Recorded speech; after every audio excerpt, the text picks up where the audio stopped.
All right, thank you so much for staying with the Monday Report. You're just in time for the town hall session. We'd like to hear your views at Trevor Mbija at Citizen TV Kenya. Use the hashtag Monday Report. Let's talk about what your expectations are for the 58th Madaraka Day celebrations. That's happening tomorrow in Kisumu. Joining me now is Honorable Farah Maalim, former Deputy Speaker, National Assembly, and Koigi Wamwere, human rights activist, and also former Subukia Member of Parliament, is joining us live from Nakuru. We'll get to him in just a bit. Honorable Maalim, what do you expect the President to address tomorrow? What is the most fundamental issues that the President has to touch on tomorrow? Well, it's a question of whether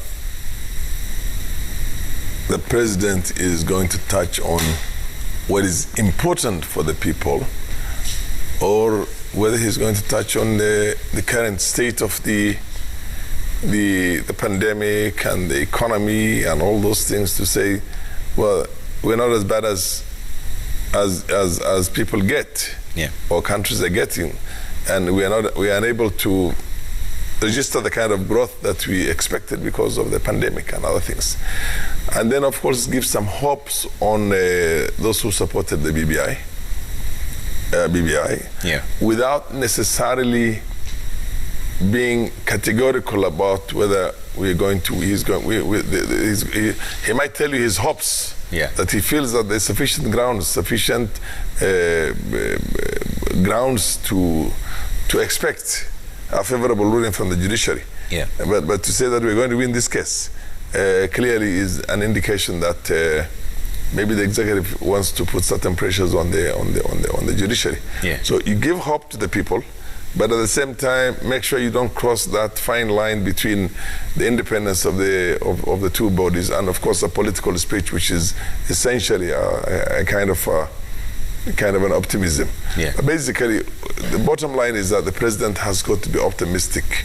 He has to show optimism to Kenyans for the future, because without that, I think there's so much pessimism in the country right now that it would be difficult to regurgitate the old things, because there are too many promises that were made over the last 8.5 years that never materialized. So you just can't say anything for the heck of it. You think that people are going to take it that no, they're used to having their dreams dashed, their hopes dashed. The trust between the government and the people also is completely eroded, because there are too many promises that were made that were never kept. So I think it's a tall order for him, but more than anything else, what I expect him to say is, look, it's not as bad as you think it is. It's worse in many parts of the world. We maintain our hopes, and we still. It's something about the economy that's going to give certain element of optimism to the people, even if it's not a very high measured optimism, but even that basic. Are you concerned, though, when the President himself speaks about a court ruling that hasn't happened yet, and he says that with the legislators, well, he's part of the executive? Yes. But no, you can't be categorical. But you can be hopeful. I mean, you talk to anybody right now, they'll either tell you, no, this is an open and shut case, and the Court of Appeal has absolutely, the grounds are too many, and to sustain one of them is sufficient to close the door on the BBI in its current state. That's of course for the people who never wanted the BBI, or the people who wanted the BBI but not in the form it is right now. It's massive. I mean, there are goodies in the BBI, but there are things that almost everybody has something that is not very comfortable with that package. In any case, how do you make so many amendments? You know what I mean? I mean, you're going to amend not less than 50, 60, maybe 70. More than 70, I think. I don't know the exact 74. Figure. 74? Yes. 74 provisions of the Constitution itself. And you amend them in one sweep. It is a bit too much. All right. But a few of us, including myself, were happy with a couple of amendments. For example, we tried to get a pure presidential system, which is not working for this country. You see, right now, if you ask who is the cabinet minister for this, it's power without accountability. The system we had before, which was a hybrid system, where you have the executive, the president, elected popularly by the people, but at the same time, you had ministers who were accountable to the country and the people through the flow of the parliament, is no longer obtains now. So that is pretty much, it's not a good thing. So to change that is fair in my opinion. And a number of 1 or 2 other provisions, but this 74 provisions of the Constitution itself is very tricky. I don't think any Kenyan is happy with those 74 amendments. All right, let me bring in Honorable Koigi Wamwere on this. And Honorable Wamwere, what do you expect the president to address as a matter of urgency tomorrow?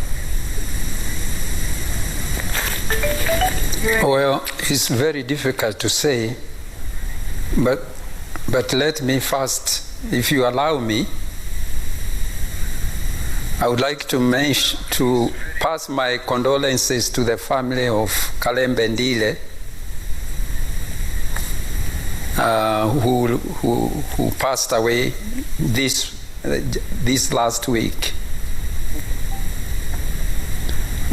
Otherwise, it's very difficult to know what the president will say tomorrow.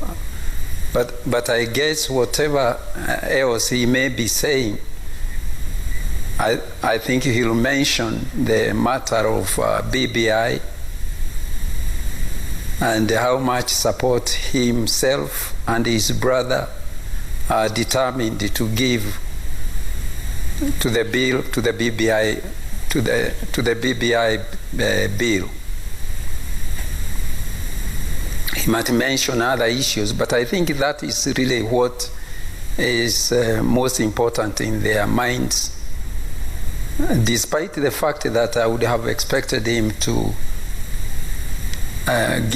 spare some space for the question of COVID-19, because given that we are in the 3rd wave of this coronavirus, I think it is very unfair to the country to give us less than most serious attention,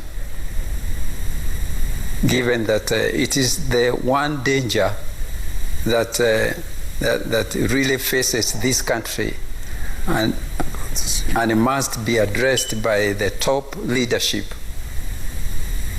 seriously and not casually, as they happen to be doing right now. Why anybody would want, I mean, given what we have seen in India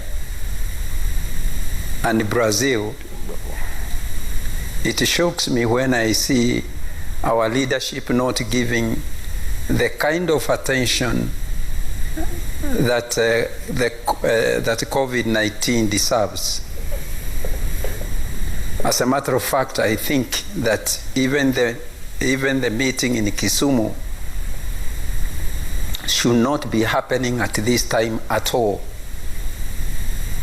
until we have flattened the curve and we are sure that this COVID-19 is under control. Okay, let me bring in what the people of Kisumu expect from this Madaraka Day that's happening tomorrow.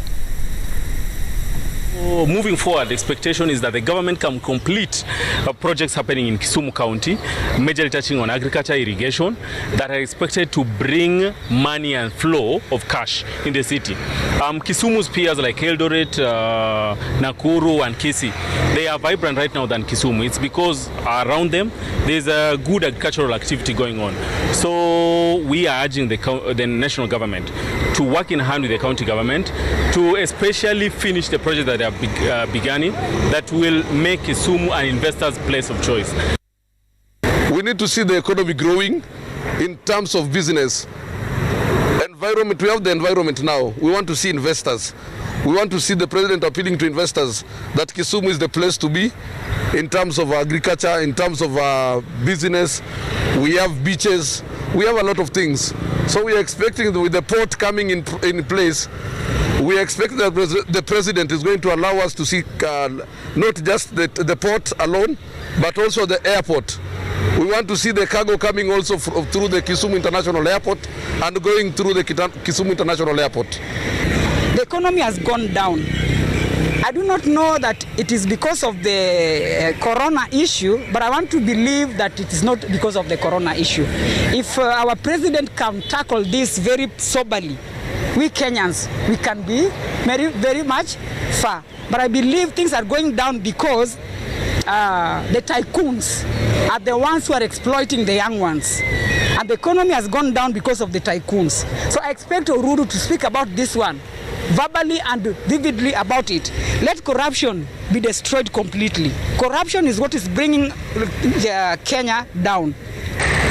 Ningeomba serikali kama ingetuwezesha itoe hii maneno ya kafyu. Watu wengine kama sisi wafanyabiashara hiyo masaa yenye wameweka ya kafyu. Kabla kafyu tulikuwa tunauza hii biashara yetu tulikuwa tunauza mpaka hii town mpaka saa 5. Saa hiyo wengine wanatoka hustle zao. Sasa vile walileta kafyu wengine tunafika kwa manyumba saa 2 ama saa 3. Sasa biashara nayo pia tuliona iko chini. Na saa hii matarajio yangu ya kesho nataka rais aongee sana kuhusu mambo ya BBI ipite, na hiyo matunda yenye tumepata kwa devolution pia ipate through BBI, kwa sababu BBI italeta uhusiano mwema na tena italeta maendeleo, na devolution pia itaenda masinani vile ile constitution ya 2010. Sawa. Honorable Malim, how do we achieve economic equity? Because there's this perception that a region only develops if you're politically correct. You can even hear the people themselves saying that we expect the projects to be complete on this side. We've been left behind for too long. How can a nation achieve economic equity that it doesn't matter who's at the helm? We've never had that since independence.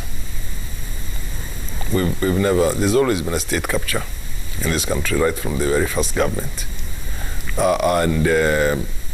That's why parts of the country which enjoyed the fortune, or rather the accident of having one of their own being at the helm of the country, have much more development than the other parts of the country. I mean, you go to a place like Northeastern Province right now, and we have less than, is it about 160 kilometers of tarmac? And then you go to other places where the tarmac goes literally into the farms of people and the homes of the people. So the equity has never been there. Yeah. Look, this is one country where we have always had the right message, but that right message was never matched with the right actions. So we had the right plans, we had the right budget, we had the right vision, from Vision 2030 to all the very classical studies that we had, whether it's going to be the integrated multimodal kind of transportation, which was even going to include underground trains for Nairobi people. And that as far back as when I was a very young man, in less than 30, in the mid-80s, early 80s, we had that. I was in discussion groups on that. Yeah. And 30 years later, it's not there. So you look at Vision 2030, how much of it was implemented?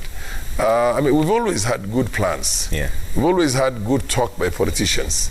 The best. I mean, when you look at it, it looks like a satire, some kind of a joke. Yeah. Look at when Jubilee was coming to power. What do you call tabs for Standard 1 children, stadiums, double-digit growth, everything. Mention it. This has always been there.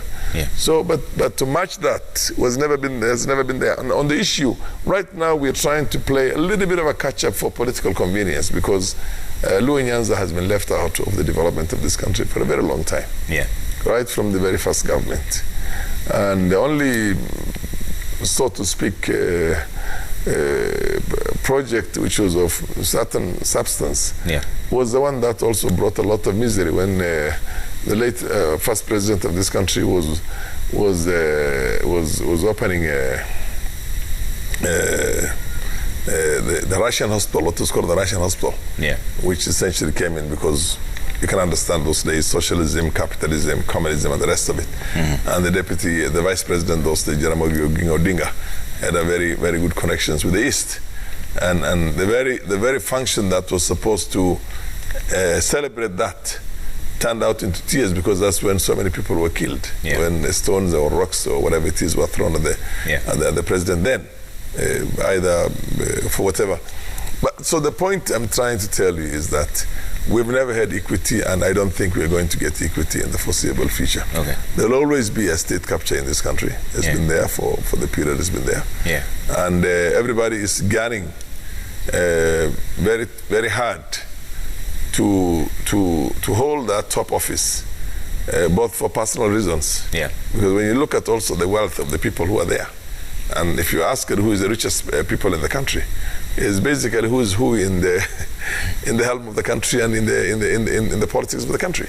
So it both personal goodies and legacy, as well as community goodies and the region where you come from. So this has been this has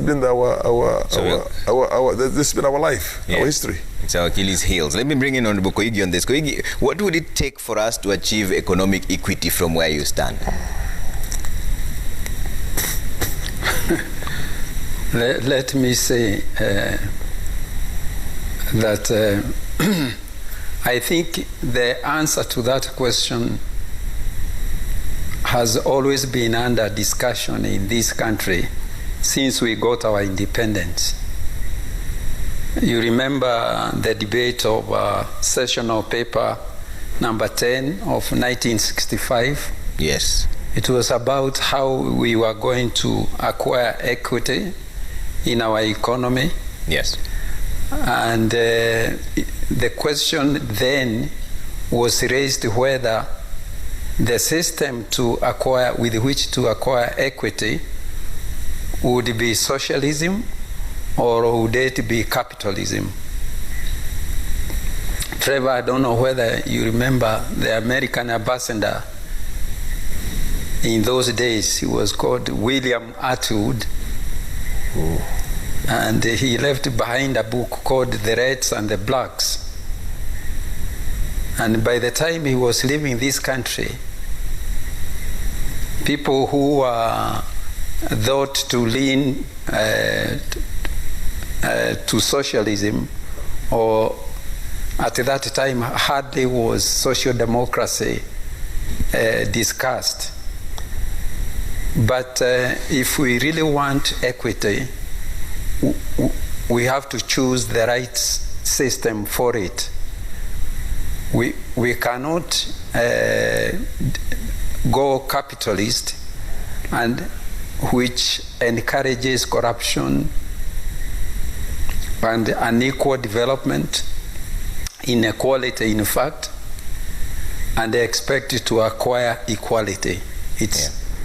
We have to be brave enough and say the only way to go in terms of enhancing equity in our economy and politics is the way of social democracy, which I happen to have seen in Scandinavia, and which I'm convinced will be the right answer for our question on inequality. You remember again when we were discussing sessional paper number 10, we ended up having a paper that was neither socialist nor African. And what we ended up with at the end of that debate was the Ndegwa report, which actually encouraged the civil servants to engage in corruption as a kind of pay for their service. I remember Kenyatta saying that whoever is called to fix a boundary is always given a reward. And that was supposed to encourage and excuse corruption. And once it started doing that, it has never stopped. So, to go back to your answer, to your question,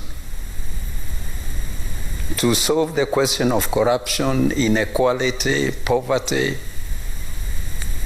we have to decide on which system we are going to live with, whether it's socio-democratic or whether it is socialism. Okay. Otherwise, we cannot eat our cake and have it. Okay. It's interesting that you bring up sessional paper number 10 of 1965 because it is part of actually what featured in the president's speech. That is what happened in that is last year. That is, it was the 57th Madaraka Day speech. And this is part of what the president's speech was in 2020. That is, he started by saying that Kenya is a work in progress. As we reflect on progress made, we must not over-criticize ourselves. If we repeatedly feed our national psyche with negativity, we become a nation of angry people.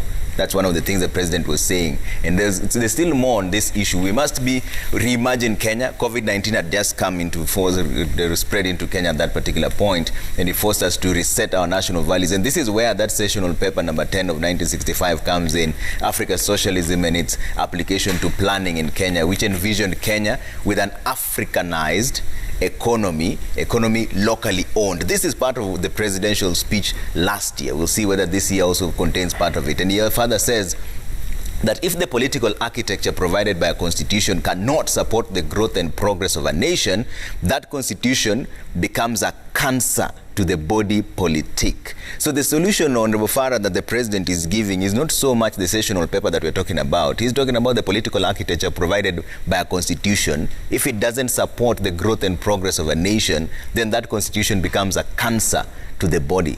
Is our problem the constitution? Because, yeah. I think that's a very simplistic way of putting it.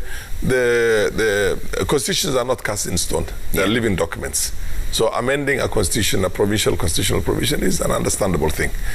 But you don't amend 74 or 80-something provisions of the constitution at one go. The American Constitution has been there for over 200 years. They've only done 37 amendments.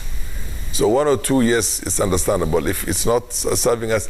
But there has never been a national debate on that. Yeah.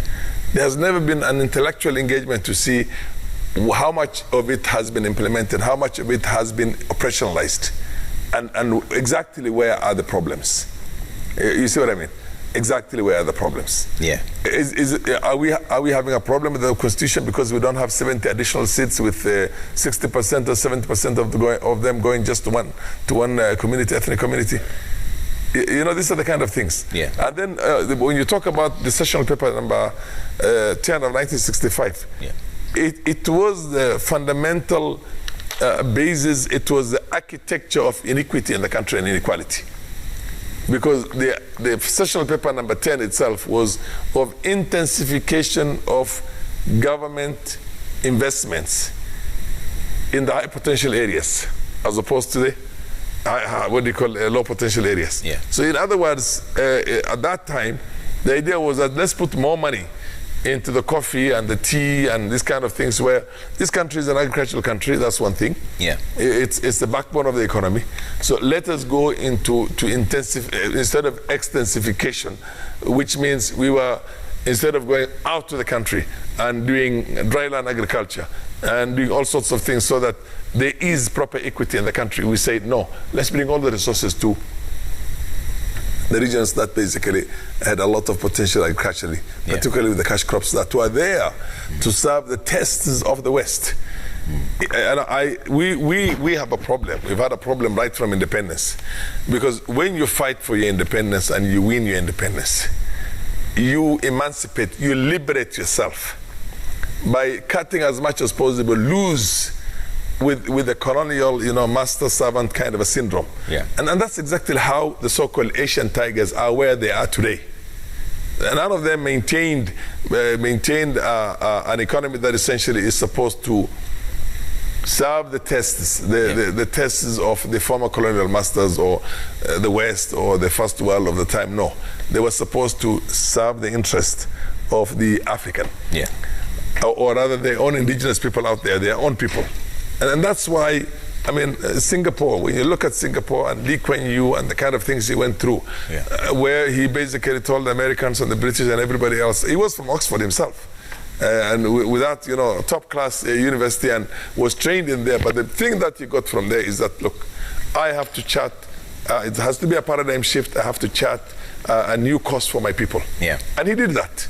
And the same also with Hong Kong, the same with Malaysia, with Mahathir Mohamad much later. Yeah. The same also with even those other countries that did not have colonization but had a massive influence of them, like, you know, the Koreans, South Korea. So basically what we did ourselves is we never changed it. And Africanization here, indigenization of the economy itself, essentially meant sharing the booty or the looty among the political class that was there. Individuals having thousands upon thousands of tracts of land to themselves, individuals. Not spreading it out to the nation itself, and basically creating that basis to try and create a nation of people who can afford. Because if you don't create a nation of people who have got a certain wealth themselves that goes right across the board, they don't have a buying power. You see what I mean? That's why even today, 60 years or close to 60 years after independence, when somebody wants to tell you this is going to be a good business, he tells you, you know, this is a mzungu.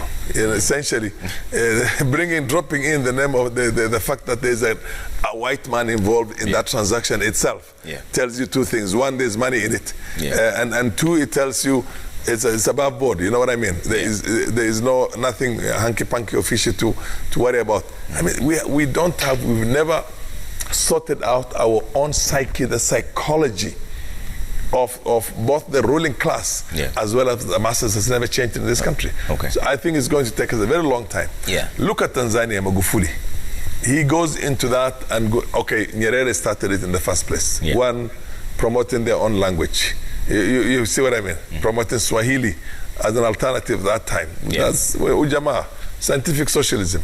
They tried very hard. It might have not worked as well as they expected it to work, or it might have not had the time that was required, but it has created an element of equity within the mainstream. And when it threatened to go out of hand, under Jakaya Kikwete and Kappa and the rest of it, Magufuli comes in and then sends a very strong note. What is the country right now? It's been doing exceptionally well until, you know, sadly, the man has died. In 5.5 years, he was able to achieve a miracle. 6 airports, 6 new ports, rationalized what you call the mineral sector itself. And the country is rich, much richer than it's ever been. So we've never had, and Magufuli had less than equivalent of 1 million Kenya shillings in his own account when he was running for the presidency the first time. Now that is not the case in here now. We have corruption, which is at the centerpiece, right from the top, and it's national value. You respect somebody if somebody is wealthy in the country. You don't ask a question whether that person has stolen the wealth or he has made it legitimately. It's not a question of earning wealth in this country. It's making wealth. It's deals. And that's how it is all over. I mean, you find somebody who has been going barefoot to his primary school and secondary school 10 years or 15 years before that when he went through the university, never had an employment the way they do it themselves, and is in a house that is over 1 billion shillings. You get my point. And one family that owns thousands upon thousands of land, and that could not have never been achieved through a legitimate hard work in the sense it is. But now look at the flip side of it. If you study the history, the economic, what do you call, miracle of South Korea, through Park Chung-hee, that guy was a military guy. He came into power and he revolutionized the country. His daughter stole a little bit of money sometimes back and engaged in what was said. She's in jail. You see what I mean? She's in jail. The same thing also happens in Singapore. To send the strongest message to the nation itself and to everybody, from a third world to the first world, the first thing he did is that a minister was offered an opportunity by business people to have a holiday outside. When he came through the airport, he was in prison and put in prison. So the message goes straight. Yeah. Now tell me how many former ministers and ministers are in jail because of corruption in this country? No. So we can talk about this for forever. Yeah. We can have all the best plans. We can have one anti-corruption body after the other. Yeah. We can have all the visions, Vision 2030, 2050. We've also had visions before that, sessional papers all the time, but there's never honesty about it. Okay. So I don't think, and the only time we'll have a change in this country is when the people of this country, the masses of this country, are able to change the leadership in a fundamental manner. Okay. Bring in somebody who's there because of an ideological persuasion, not because he has the money or she has the money. Yeah. You see what I mean? Because that's why today you go to all the counties, 80% of them, they're not service deliveries, and nobody's going to jail. People who are known, never had a qualification, never had a university degrees, became governors. And when you take them to court, the court is corrupt. The Supreme Court is literally one of the most corrupt institutions because the few cases, landmark cases that they brought about, we've seen what they did. And then you go all the way down there. So there is no arm of the government that is clean. There is nobody who can cast, like you remember the proverbial Bible thing where let those ones who have not seen the cast the first stone. Yeah. Who can cast the first stone, if I may ask you? Okay. Look at the opposition leaders. Fair point. Everybody.